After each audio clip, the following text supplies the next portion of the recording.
dirusak oleh syaitan apanya? Hatinya, pikirannya, perasaan atau fitrahnya?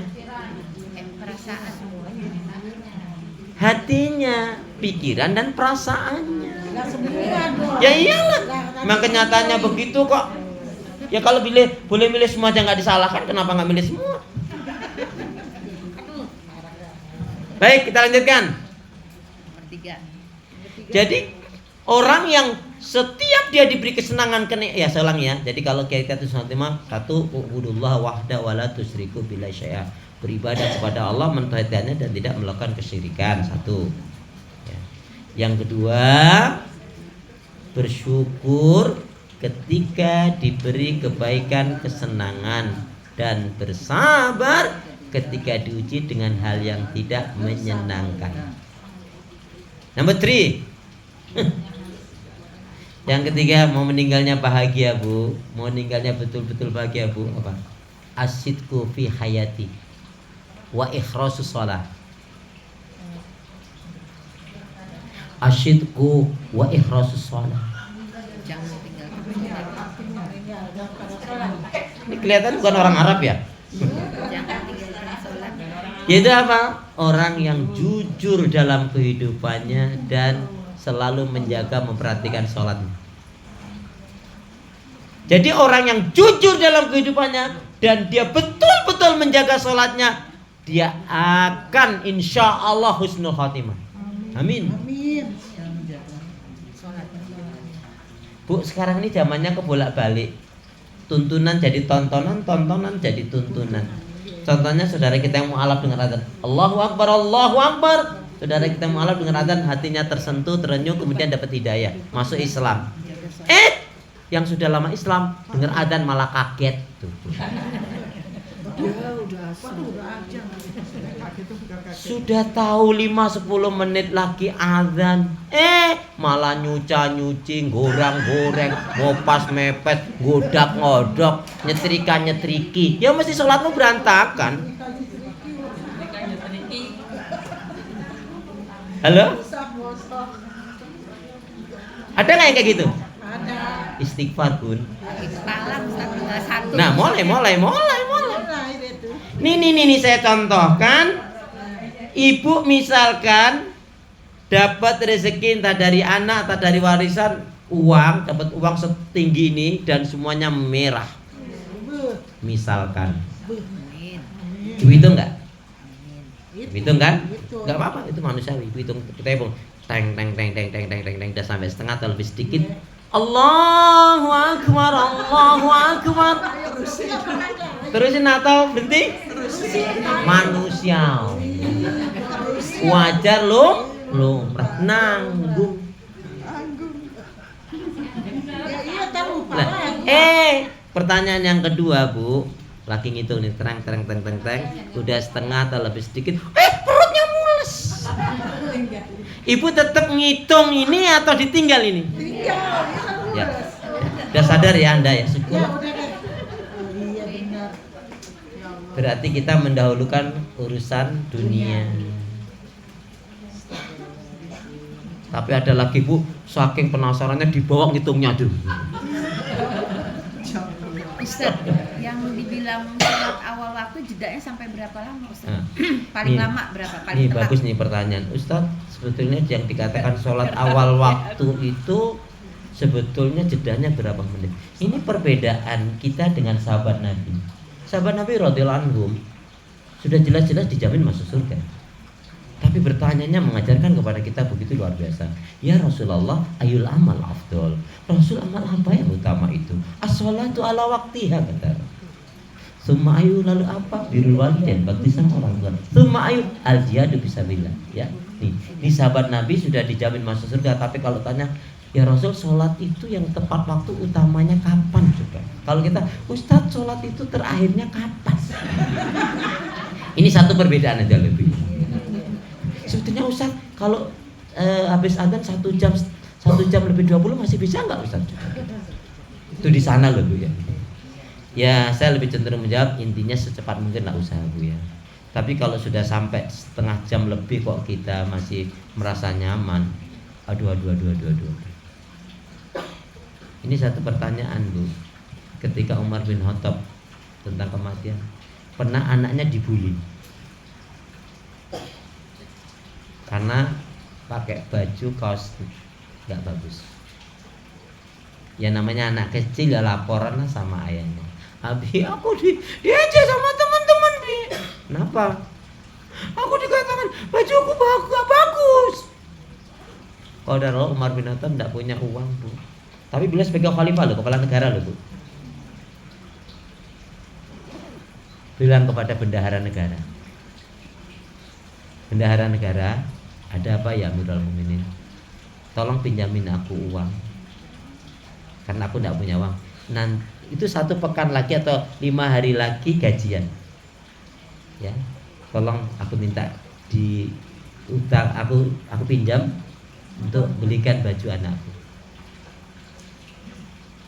Nanti bayarnya dipotong gaji saja, kan 5 hari lagi aku gajian. Baik ya Amirul Mukminin. Apa yang menarik, Bu? Kata bendahara tadi, ya Amirul Mukminin, Anda akan membayarnya kapan? Ya nanti pas gajian 5 hari lagi. Anda yakin umur Anda nyampe 5 hari lagi? Itu Bu, kalau bendahara yang ngomong gitu, sementara dia kepalanya, kira-kira diomelin nggak tuh bendaharanya, Bu? Cat. Serem banget. Iya, Bu. Dari dia. Wah. Bisikin. Tapi menarik sekali yang astagfirullahaladzim. Ya sudah. Dia katakan kepada anaknya, nak sayang, Abi tidak bisa memberikan sekarang, belum ada uang. Tunggu sabar ya nak. Kenapa Abi? Kan Abi kan. Bendahara tadi menanyakan, Anda yakin 5 hari lagi umur Anda masih cukup? Ini kan nasihat yang menarik untuk kita kadang-kadang. Bu, mau dirancang macam apa-apaan Bu, umur tuh nggak bisa dirancang loh Bu. Oleh kita, ada yang kelihatan sehat dari rumah, gagah, suaminya masya Allah, istrinya terpesona. Pak, ya jangan lupa bawa uang yang banyak.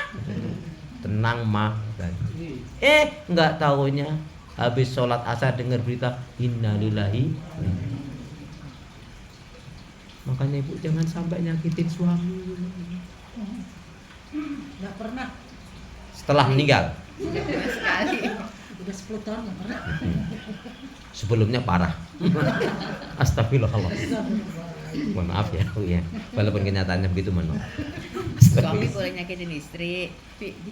Kalau suami nyakitin istri gimana? Ya istri yang baik, mau pengen masuk surga, maafkanlah dia.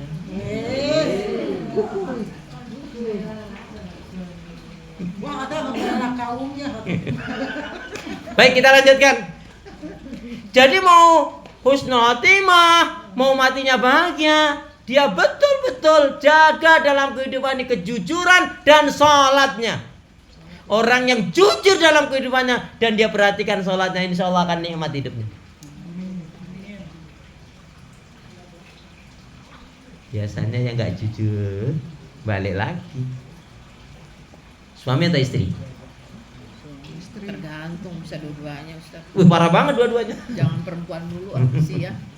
Baik, yang ketiga. Ya itu tadi yang ketiga. Sekarang baru yang keempat, Bun. Masya Allah. Yang keempat, bagaimana kita mau husnul khotimah? Gimana kita matinya akan bahagia? Nih ternyata rahasia kuncinya apa, Bu? Apa?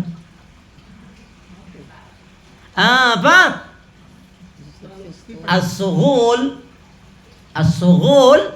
fil khair wal ibadah wal amalu shalih. Silakan terjemahkan. Beramal saleh. Selalu menyibukkan diri Beramal saleh. dalam kebaikan, ibadah dan amal shalih. Rugi sendiri kita nggak menyibukkan diri dalam amal yang nggak solid. Selalu menyibukkan diri dalam kebaikan, ibadah dan amal soleh. Ibu kemarin ceritanya libur Maulid Nabi ya Bu ya. Saya mau tanya sama ibu cinta Nabi nggak? Cinta. Nabi. Pas hari kemarin dianggap itu adalah diyakini adalah hari kelahiran Nabi. Ibu kemarin sempat bersolawat berapa ribu kali? Insya Allah salawat. Selawat sih selawat. Solawat Ustaz dong dalam sholat Allahumma sholli ala Muhammad wa ala ali Muhammad. Berarti ibu kemarin nggak perhatian. Ribuannya nggak masalah. Soal ini loh pas ya maulidnya Nabi ini loh bun. Iya kan? Bisa lagi jangan diulangin ya. Uin sama Bu Ratna tolong ingatkan itu. Kalau sampai jamaahnya lupa, ya sudah dimaafin aja. Mau diapain disetrap. Baik. Bu, orang yang selalu menyibukkan diri dalam kebaikan ibadah dan amal soleh. Kenapa? Berarti dia menyiapkan mati kapanpun dimanapun tidak ada masalah. Tidak ada masalah. Mending mati tua atau mending mati muda? Doanya gimana? Bismillahirrahmanirrahim. Allahumma khtim lana bil Islam wakhtim lana bil iman wakhtim lana bi husnil khatimah. Ya Allah, akhirilah kehidupan kami dengan Islam, dengan iman dan husnul khatimah. Ya Allah ya Arhamar Rahimin, janganlah kau matikan aku kecuali setelah amal ibadahku lebih banyak dari dosa-dosaku.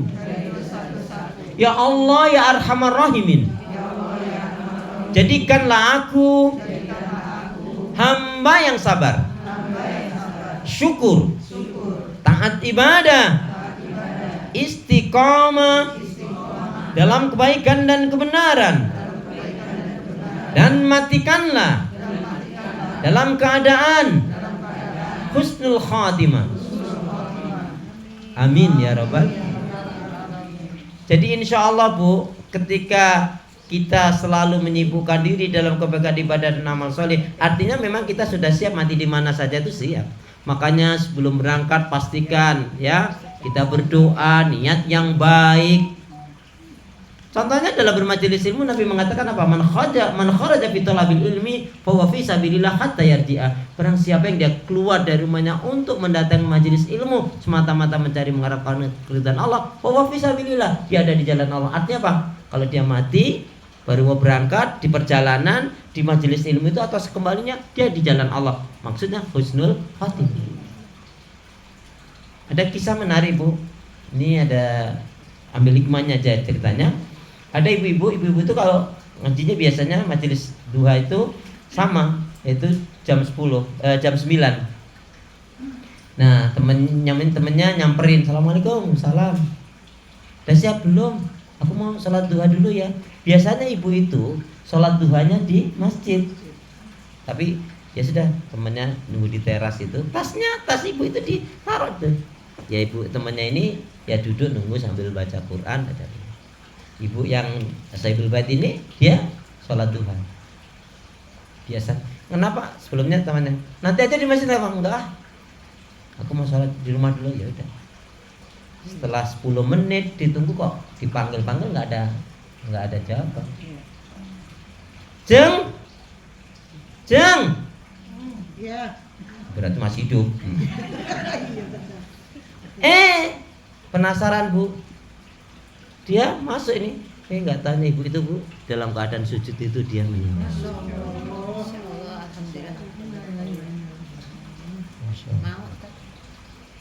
Seperti itulah.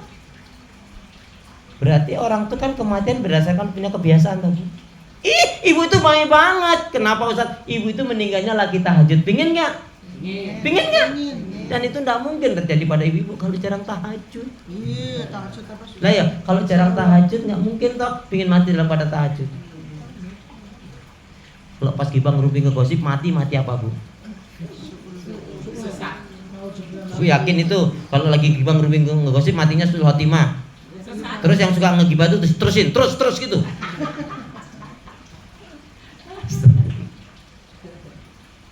Yang kelima. Yang kelima. Ini Bu, siapa yang ingin matinya bahagia husnul khotimah? Dia selalu tarkul haram wa riba. Tarkul haram wa riba. Wa yukafil halalan thayyiba. Apa kuwi? Tarkul haram wa riba wa yukafi bil halal halalan thayyiba. Terus piye susunane? Jauhi yang haram.